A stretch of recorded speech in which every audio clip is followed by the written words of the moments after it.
2012. So I thank you and I appreciate all that you do.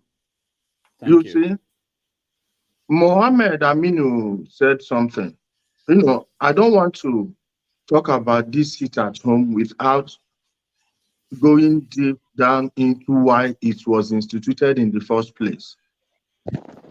People can just go around the issue, jump around it, but one thing is for certain. As at today, 10th of December 2022, there has never been a single Igbo man or woman that has made a single move to achieve Biafra. Let's start from there. And please, some of you may love Biafra too much, you may cherish it. I have nothing against you. But don't try to rob us of our identity as Igbo. There was never any place called Biafra within the current territory of Nigeria. If you pull up that 18th century map they are peddling, go and check where that bite of Biafra is. And the place is in current day Cameroon. If there is any part of Nigeria that would claim that, it will be the north. And that name, where did it come from? It's not an indigenous name to Ndi Igbo. Let's even start from there. I don't want to go back into the history because anyone who knows the Portuguese history of exploration, they will know exactly where the name Biafra came from. It is just the new Mafra. Those guys, those Portuguese, they came from Mafra. You can research this name I'm giving you right now. Biafra, Biafra. That is second, like you have York in the UK and you have New York in the USA. Like you have England in the UK and you have New England in the USA. That's where that name came from. Meanwhile, all these things about Biafra, I guarantee you there is nobody. Let them bring the document.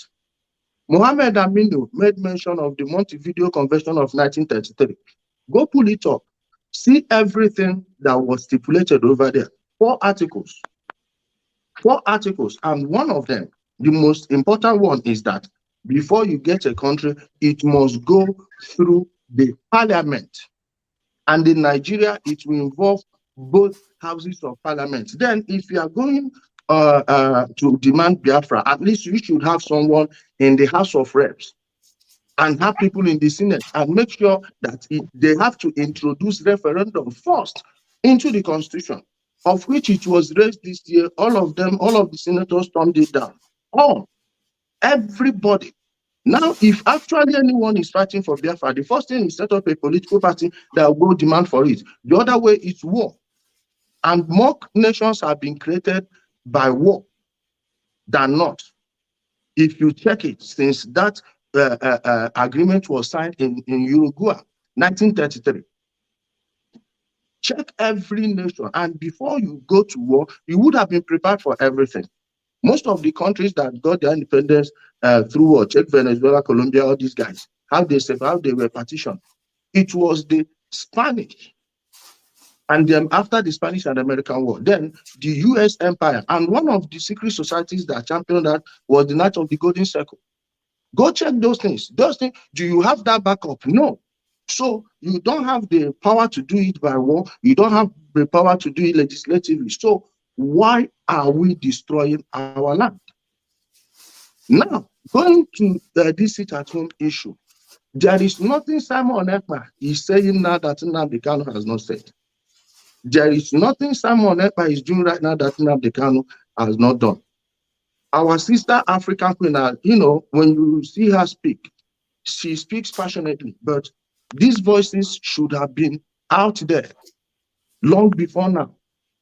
So many of us saw what was going to happen.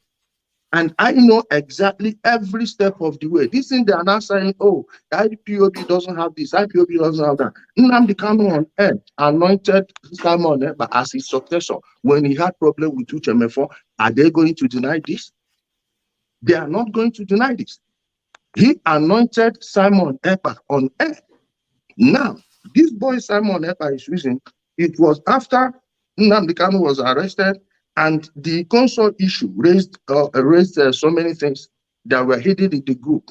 Some of these guys, they saw that the money was not coming to them. Tina Sanwo-Olu the other day was crying, was lamenting that those boys followed Simon because of money. Now, why was Simon able to petition IPOB and ESN?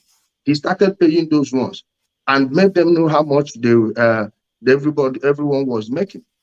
That was why you saw Double Lion, War Wager. War Wager was apprehended 3 to 4 weeks ago. Now, those two boys they killed at our mama 3 days ago, those boys were War Wager's boys. Now there is a serious crisis amongst them. Go and check. Those of them at Osu and those of them at our mama, they've been at war. They've been at war long before now. This has been claiming the lives of so many Igbo youth. And we are here playing chicken. We are here pretending as if this is about anything. One, there is nobody fighting for any Biafra anywhere. Quote me, let them bring the document. IPOB itself, how was it set up? Some of you IPOB members live in the UK. Why don't you take a trip to the UK company's house? Go to the fiscal office and demand every document, and they'll tell you what that thing was registered as. IPOB Worldwide Limited. And people are giving their lives for this. People are giving their lives for this. Doctor, you said Chike Dozem refused to come because if you push hard on him the way you push on Simon Ekpa, he's going to disappear and he wouldn't want to disgrace himself that way. So let's just stop pretending as if we don't know what's going on. And this thing they are shouting, Fulani herdsmen killing. The Fulani herdsmen killing that happened at Uzu 1. Those 5 people that took back there, they are still languishing in prison. Go to any good prison and you see them there. All these things, they are shouting Ihamufu, Ihamufu. Doctor, contact Chiagoze Wong, the guy from BBC News Igbo, and he will explain to you. You know his place is not far from there. All these places, before their camps were invaded, at Osu Yutuba, all those things happening there, they were shouting Fulani herdsmen, Fulani herdsmen. We know the people doing this, and we are pretending as if it's coming from their side. Now the chicken has come home to roost. The politicians are now divided. Don't you know that Simon Ekpa is laying stake? He's taking his claim to the throne. With this action now, do you know how many politicians that will be making arrangements to use these boys to work in the next election? And somebody here is saying that he was paid by the Nigerian government. So the Nigerian government will pay him to destroy the Southeast. To gain what? To gain what? You now want to give him a bad name. A quick question. You want to extricate him from everything about IPOB. When this guy was anointed on air by Nnamdi Kanu, what are we saying? Don't we know what these people have done in the past? Have you checked about? Have you asked your question? What made Clifford Irana leave IPOB? What made Omi Uchenna Sebu leave IPOB? Why did those people leave? Did you get the real story, or you just got what the people who sent them away told you? Just like the Igbo history of today is built on lies, starting from what happened between Ifajuna and Ojukwu. Damages, can I debunk these lies? It's getting too much. No, hold on, everybody. Let me. We are here. Ijele, I'm going to take you next week. Where can I meet you? Please, the lies are just getting too much. I can't hear him well. You guys are just not paying attention. Just listen to me. Let me. I see you. I can put your hands down. I think I will have to change my device because I can't hear well from this phone. Okay, Ijele, change and come back. Okay, I'll wait for you Pardon? to come back. Now, to come back again. Change your device and come back. Okay. So, damn it, can I ask a quick question? No, hold on, guy. Hold on.